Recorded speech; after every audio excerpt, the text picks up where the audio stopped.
Chair, apologies. I don't want to be seen as a person who's interruptive and all that. But I don't know if we are ever going to proceed with these hearings. If everyone who's submitting their opinion here, Advocate Mpofu is supposed to respond. We did not ask questions here, Chair. We just submitted, just like he did. He did submit his views. We did submit ours. Then we're waiting for the guidance of the Chair. There's no need for Advocate Mpofu to respond. Okay. Please, Chair. Thank you, Honorable Ngola. Advocate Mpofu has already been directed to engage with the witness. But Advocate Mpofu started this session and asked that he wanted to create a context and made general comments, and I allowed that, and I'm going to do that with the evidence leader and himself.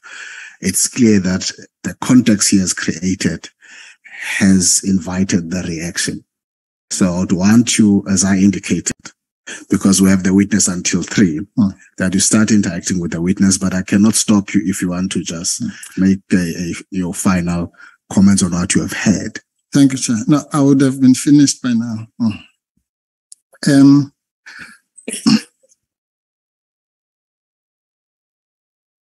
Now, Chair, as I was actually, the member interrupted me when I was saying I'm going to be short, because many people said the same thing. And that same member accused me of a rally, and he doesn't want me to respond now. So we're not going to be insulted, Chair, gratuitously, and then be gagged from responding. It's not going to happen. Advocate Mpofu. It is misleading to say that I accused Advocate Mpofu of a rally. All I addressed with Advocate Mpofu was that he knows how to summon witnesses to appear in the committee.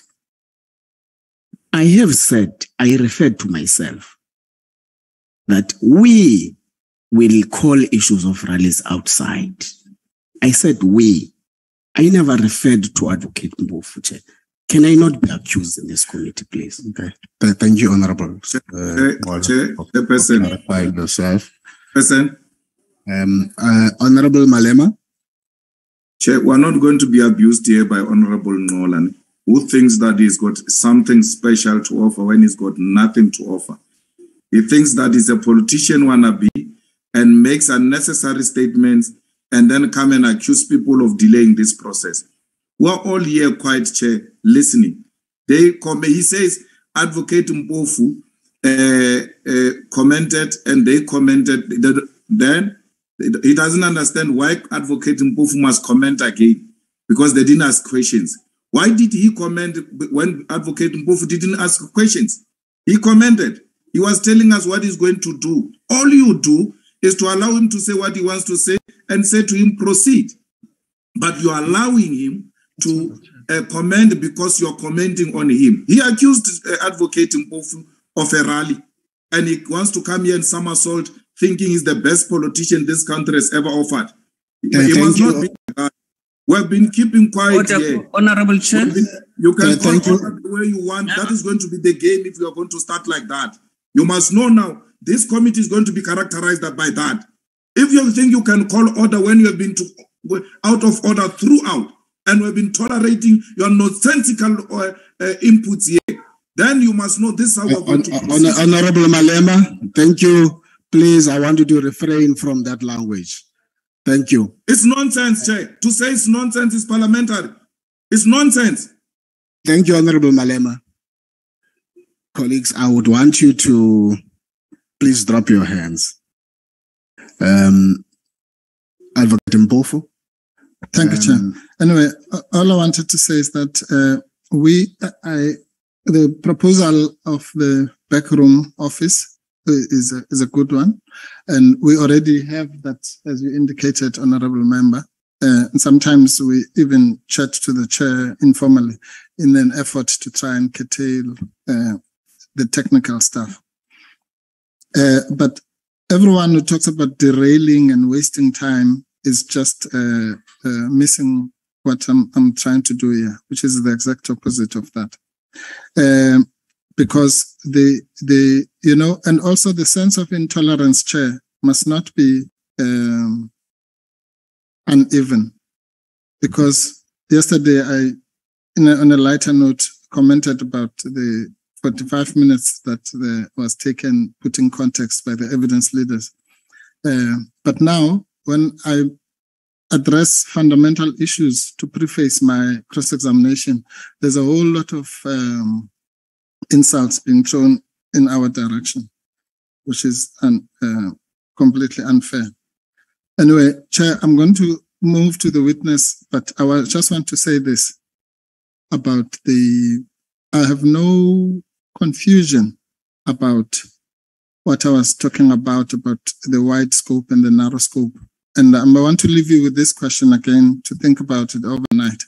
What was the point of wasting those millions of rands having the independent panel if that work is not going to be taken into account? That's all. Now, Mr. van Loggerenberg. Mr. van Loggerenberg, are you still with us? Yes, Chairperson. Thank you. You described yourself as a whistleblower, correct? That's correct, Chairperson. Where did you blow what whistle? It's evident in my affidavit from paragraph 3, where I invoke the Protected Disclosures Act, and I submit everything I state in the affidavit in terms of that. Do you know the Protected Disclosures Act is an act that protects employees from disclosing information? What does that got to do with this? I was a former employee of the South African Revenue Service. The matter concerns the Revenue Service. So you are a whistleblower now at the Revenue Service? Yes, Chairperson. The latest amendments in the Protected Disclosures Act extends the description of employee to include former employees. No, that's in respect of dismissal, but that's fine. So when you're saying you are a whistleblower, you mean in relation to SARS, to your employment at SARS, which ended in 2014?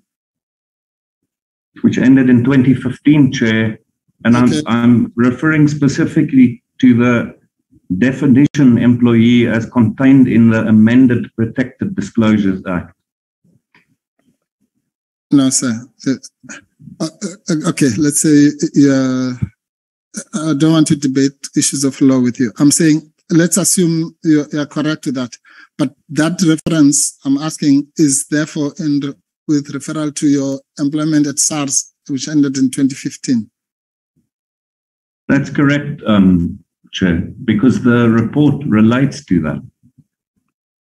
All right. Now,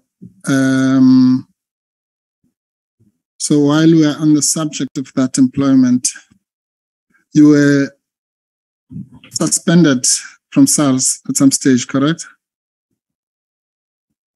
Just repeat, sorry. Were you ever suspended from SARS, from your employment? Yes, I was, Chairperson, in November 2014.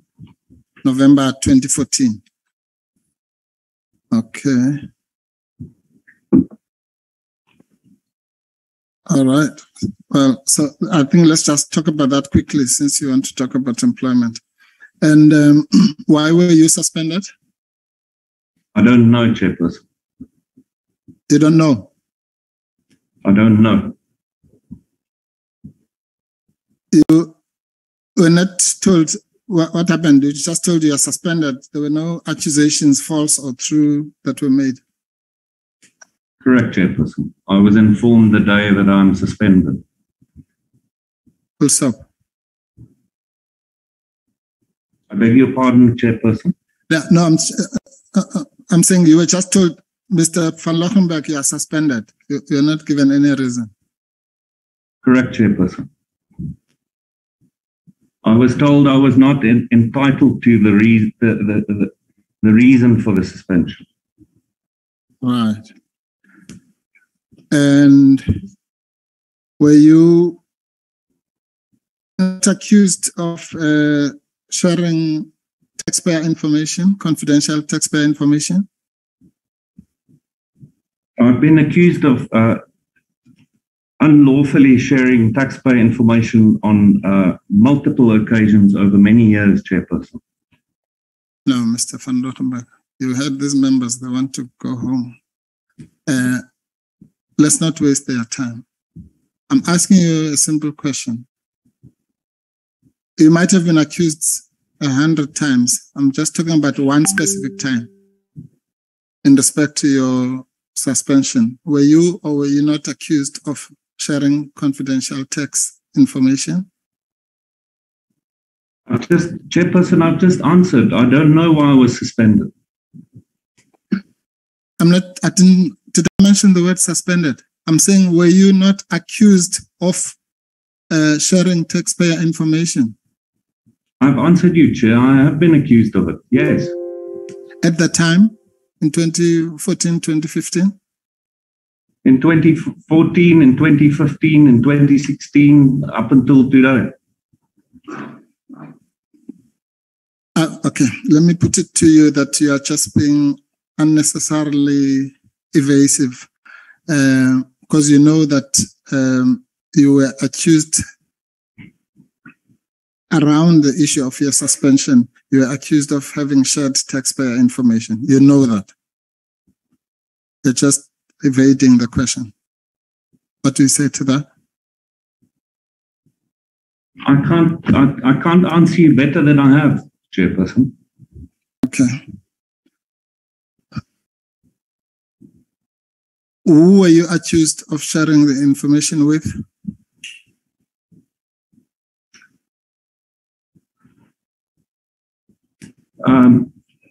In early 2014, I was accused of unlawfully sharing taxpayer information with a lady that I had briefly dated. This adapted towards middle and late 2014 into 2015, that I had supposedly unlawfully shared taxpayer information with various persons in the media. Yes. Okay. So the first accusation was that you shared confidential tax information with your girlfriend. I did so unlawfully, yes, Chairperson. Yes, it's always unlawful to share taxpayer information. Not necessarily, Chairperson. Okay, but in this case, you had shared it unlawfully. So you're saying you can share confidential taxpayer information with your girlfriend lawfully? It depends on circumstances. Of what? Of you or the girlfriend?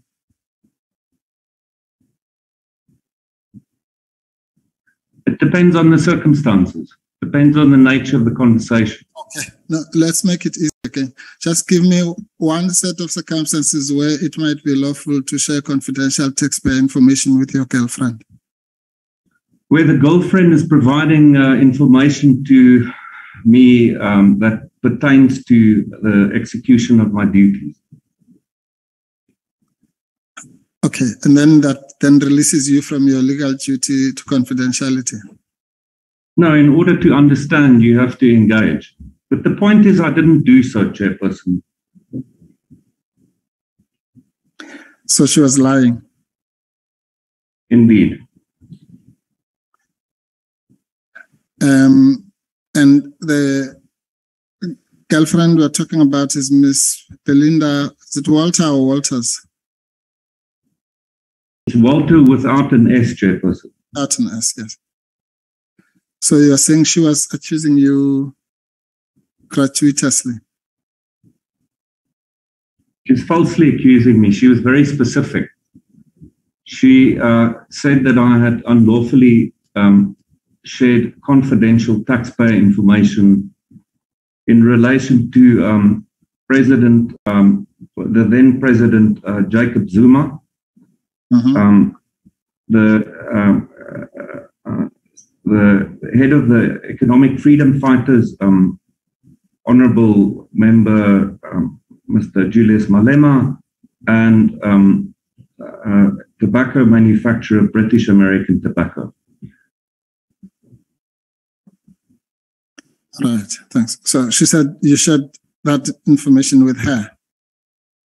She said I shared confidential taxpayer unlawfully with her in respect of those three individuals. Yes. Well, the two individuals and the one business entity, chairperson. Okay. And this was at the time when you were involved with the so-called rogue unit or the unit, whichever term. Correct? Chairperson, can Mr. Mpofu just explain to me what, I don't understand the question. No, I'm saying the time when you allegedly shared the confidential taxpayer information would have been at the time that you were involved with the so-called rogue unit. I don't recognize the term, sorry. I managed 5 units at the time when I dated Ms. Walker, chairperson. Yeah, but one of them was the unit that you are saying was not rogue, which other people say it was. When I say so-called rogue unit, I mean that one. Yes, it was known as the High Risk Investigations Unit of the South African Revenue Service at the time, chairperson. Yes, otherwise known by other people as the so-called rogue unit. I think it's disrespectful, chairperson. Yeah, but that's because you don't think it was rogue. I'm saying those who think that it was rogue, call it the rogue unit. You know that, Mr. Van Loggerenberg. Let's move on. Don't you know that when people say the so-called rogue unit, they refer to the unit you headed? Yes, but I've always been at pains, chairperson, to ask that people be respectful. You cannot taint 26 people just like that. It's the equivalent of being racist. Sorry? It's the equivalent of being racist. Do you know what racism is? What do you mean by that? You cannot just call a group of people something with a negative tone. I don't think you even know the people, chairperson. So I've always objected against the term. The unit was known as the High Risk Investigations Unit. Chairperson, I request that it be referred to that. It's disrespectful, that's all. Okay, thanks. Well, you can't stop me. I'm going to refer to it as the so-called rogue unit. The word so-called means, that's how it was referred by other people. But okay, let's try, for the purpose of moving on at this stage, call it the unit. When I say the unit, you'll think whatever you think, and I'll think so-called rogue unit. So the accusation was at the time when you were heading the unit.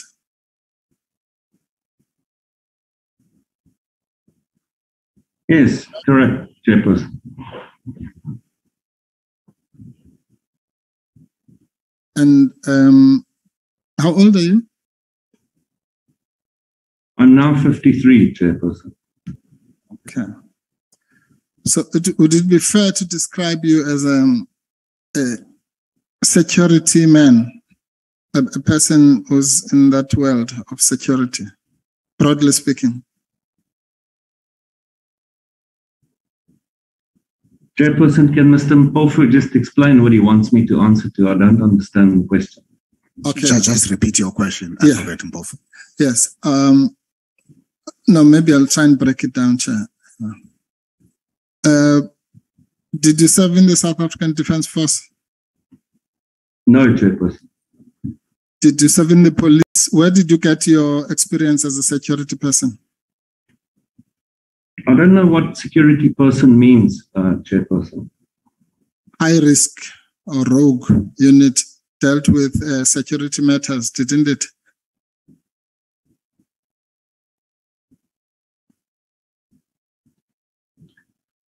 The High Risk Investigations Unit conducted high-risk investigations, as the name says, Chairperson. It did not deal with security. It dealt with South African Revenue Service, tax and customs legislative-related offences. And one of the things you trained them in was use of firearms, correct? No, Chairperson, I did not train them in firearms. All right. And you were doing surveillance with what you call the mafia.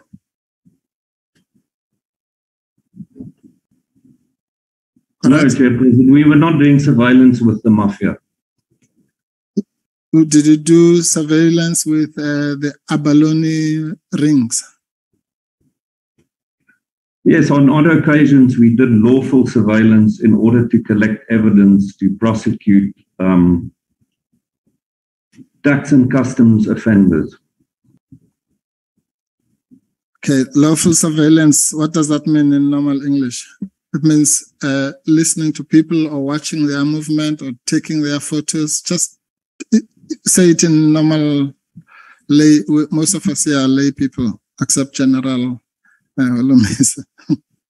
It's like many of the members of the committee now observing me, Chairperson, and I cannot observe them, and I don't know who they are, and I don't know how many of them are observing me. Okay, so what we are doing here, this is surveillance. Yes, Chairperson.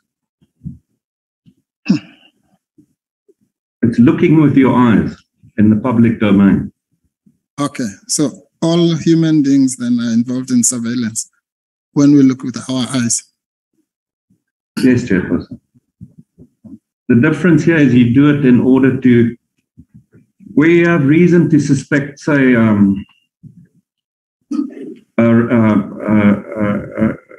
state warehouse that is under the control of the Revenue Service is about to be robbed, then you place people there to observe the warehouse to ensure that it's not robbed, and in the event that it's robbed, that you can act on the robbery.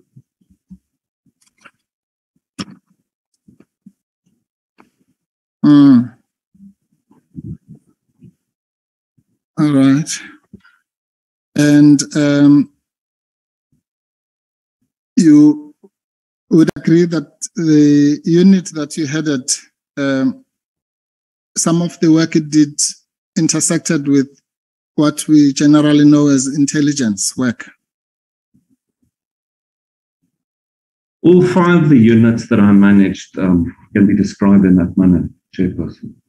Pardon? All 5 of the investigative units that I managed over those years can be described in the manner in which Mr. Mpofu has just described. So, sorry, I think maybe it's yes, I couldn't hear the first words. All 5. All 5. All 5 units that he had managed. Okay. Oh, so it's more, you had 5 units. It's common cause, Chairperson. Yes. All of them were involved with intelligence work. No, your words were different. If you could just repeat what you said in your first question, it's a different question to what you're saying now. Yes. The first question was, would it be fair to describe the work that you did in the unit? And I thought you and I had agreed that which unit we're talking about, but you introduced 5 now. But would you agree that the work that you did in the unit involved what is generally known as intelligence work? No, I would not agree, Chairperson. Your first question, the first question, Chairperson, posed to me by Mr. Mpofu was whether I would agree that the unit can be described as having intersected with intelligence. My response to that was that is applicable to all 5 of the units that investigative units that I managed. The question Mr. Mpofu is asking me now is a different question. He's asking me whether can describe the work conducted by the unit in question as being intelligence. My answer is no, it was not intelligence. Okay, would you go as far as to say it had nothing to do with intelligence, or did it have something to do with intelligence? Yes, I've answered you in the previous question, Chairperson. I did say it intersected from time to time. Indeed, they worked together with the South African Police, the National Prosecuting Authority, the Asset Forfeiture Unit, all the law enforcement and intelligence agencies of the country. Good. Now you know what security means. So those kinds of agencies, South African Police, National Intelligence, and the ones that you've listed, that's what I meant. Remember, what we're doing now is because you claimed not to understand what I was saying when I say you were an operative in the security cluster or in the security sphere. Do you now understand what I mean by that?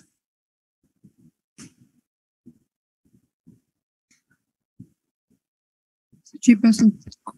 No, I'm not sure, but you don't know what security, what the security or what you call law enforcement sector is? Or you're not sure about that? Oh, law enforcement is a different, I understand, yes. Security is one set of law enforcement. You're fine. Okay, go ahead, Advocate Mpofu. All right. Now,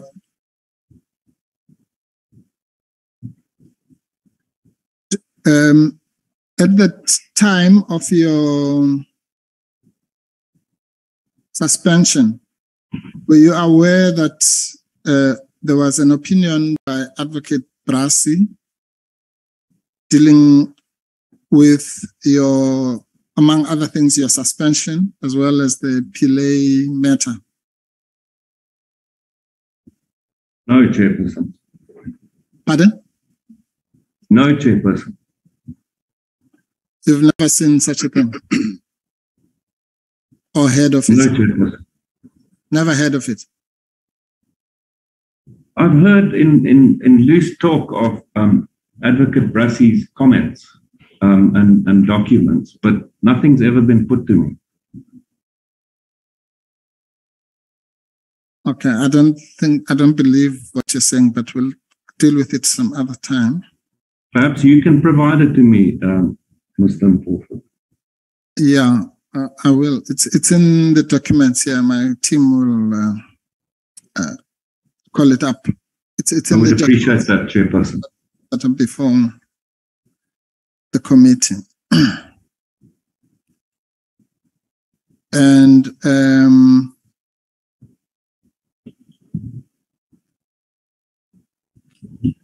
you know that one of the institutions that was set up, for lack of a better word, around your conduct or alleged misconduct was the Sikhakhane investigation, correct? Yes, Chairperson. It became known as that, yes. Yes. It became known as that. But actually, it should have been known as the investigation into the conduct of Mr. van Loggerenberg. That's the title of the document, Chairperson. Yes.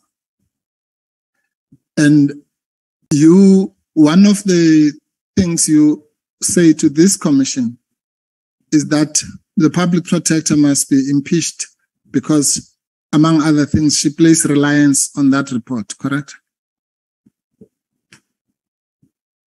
That's an oversimplification of what I'm saying, Chairperson.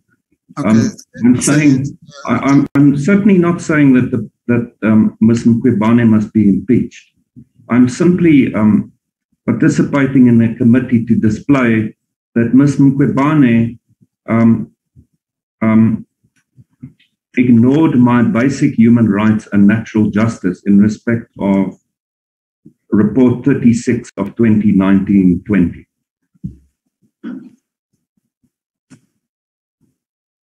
Yeah. No, I know that. I mean, we all had it yesterday. She ignored you. She ignored you as if you don't exist. Yes, Chairperson. The same applies, by the way, to Advocate Sikakane.